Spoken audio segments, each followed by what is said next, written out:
வணக்கம் தலைவா, அனைவருக்கும் இனிய வணக்கம். இன்றைக்கி நம்ம இந்த ஒரு வீடியோவில் எதை பற்றி பார்க்க போகிறோம் அப்படின்னு பார்த்தீங்கன்னா, டிஆர்பி மற்றும் பள்ளி கல்வித்துறையில் வந்திருக்க மிக மிக முக்கியமான செய்திகளை பற்றி இந்த ஒரு வீடியோவில் நம்ம பார்க்கலாம். ஸோ பிஜிடிஆர்பியோடைய செகண்ட் சிவி லிஸ்ட்டு வருமா வராதா, யூஜிடிஆர்பி மற்றும் பிஆர்டியோடைய நோட்டிஃபிகேஷன்ஸ் எப்பொழுது வெளியிட போகிறாங்க, டெட் தேர்வில் 60 மதிப்பெண்கள் எடுத்தால் பாஸ் என்ற நீதிமன்ற தீர்ப்பு எப்பொழுது வெளியாகும். ஸோ இதை பற்றி எல்லாமே இந்த ஒரு வீடியோவில் முழுமையான தகவலை நம்ம பார்க்கலாம். ஸோ வாங்க வீடியோக்குள்ளே போகலாம். நீங்கள் நம்முடைய சேனலை முதல் முறையாக பார்க்குறீங்க அப்படின்னா சப்ஸ்கிரைப் அண்ட் பெல்லில் கிளிக் பண்ணி வச்சுக்கோங்க. ஸோ வாங்க வீடியோக்குள்ளே போகலாம். ஸோ முதல்லையே நான் சொல்லிடுறேன், அந்த ஆசிரியர் தேர்வர்களுக்கு தற்சமயம் இந்த டைமு தேர்தல் வாக்குறுதிகளில் குறிப்பிட்டிருக்க சில முக்கியமான அப்டேட்டை நிறைவேற்ற போகிறாங்க பள்ளி கல்வித்துறை. ஏன்னா அடுத்த தேர்தலே வந்தாச்சு, இன்னமும் ஆசிரியர்களுடைய முக்கியமான முடிவுகள் எதுவுமே சரிவர செய்யலை. ஸோ டெட்டில் பாஸ் பண்ணவங்களுக்கு அன்னையிலேருந்து இன்றைய நாள் வர குளறுபடிகள்.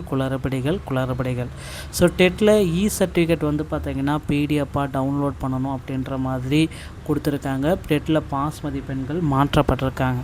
நிறைய பேர்த்துக்கு பார்த்திங்கன்னா தற்சமயம் அரசினுடைய அதிரடி முடிவால் அனைவருக்குமே 60 மதிப்பெண்கள் அப்படின்ற ஜீவோ புற இருக்குங்க. ஏன்னா கோர்ட்டில் கேஸ் பார்த்திங்கன்னா இது போயிட்டுருக்கு. டெட்டில் பாஸ் பண்ண அனைத்து கம்யூனிட்டிக்குமே 60 மார்க் எடுத்தால் பாஸ் என்ற ஜீவோவை பாஸ் பண்ணுங்கள் அப்படின்று தீர்ப்பு வழங்கியிருக்காங்க. ஸோ நீதிமன்ற தீர்ப்புக்காக மக்கள் வெயிட் பண்ணிகிட்ருக்காங்க. அரசு பார்த்திங்கன்னா இதற்கு அதிரடியான ஒரு முடிவு எடுக்கிறாங்க. தேர்தல் டைமு அப்படின்றதுனால ஒரு ஜீவோவே ரெடி பண்ணுறதா சொல்லிகிட்ருக்காங்க. பொறுத்து நாம் பார்க்கலாம். இதனால் நிறைய ஆசிரியர்களுக்கு மகிழ்ச்சிக்குரிய செய்திகள் வர இருக்குங்க.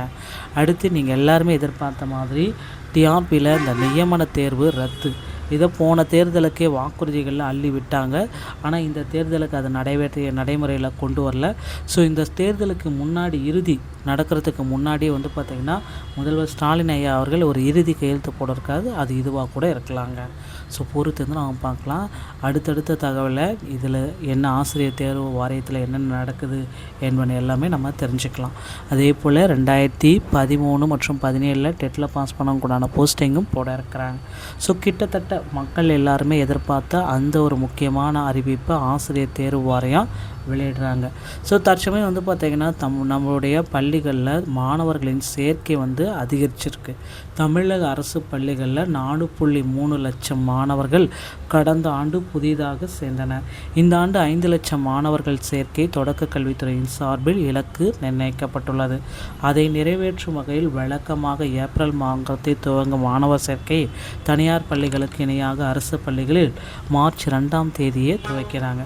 இதையடுத்து 5 வயது பூர்த்தியுள்ள குழந்தைகள் பற்றிய விவரங்கள் அங்கன்வாடியில் சேகரித்துள்ள ஆசிரியர்கள் அவர்கள் வரும் கல்வியாண்டு முதல் வகுப்பில் சேர்த்துள்ளனர்.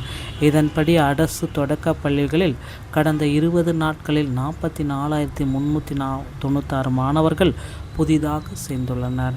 இது எல்லாமே கருத்தில் கொண்டு பார்க்குறப்ப புதிய ஆசிரியர்களுடைய நியமனம் இனி வரும் காலங்களில் அதிக அளவு இருக்கும் அப்படின்றத எதிர்பார்க்கலாங்க. ஸோ டிஆர்பியில் இந்த தகவல்கள் உங்களுக்கு பிடித்திருக்குமாயின் நீங்கள் நம்முடைய சேனலை சப்ஸ்கிரைப் அண்ட் பெல்லை கிளிக் பண்ணி வச்சுக்கோங்க.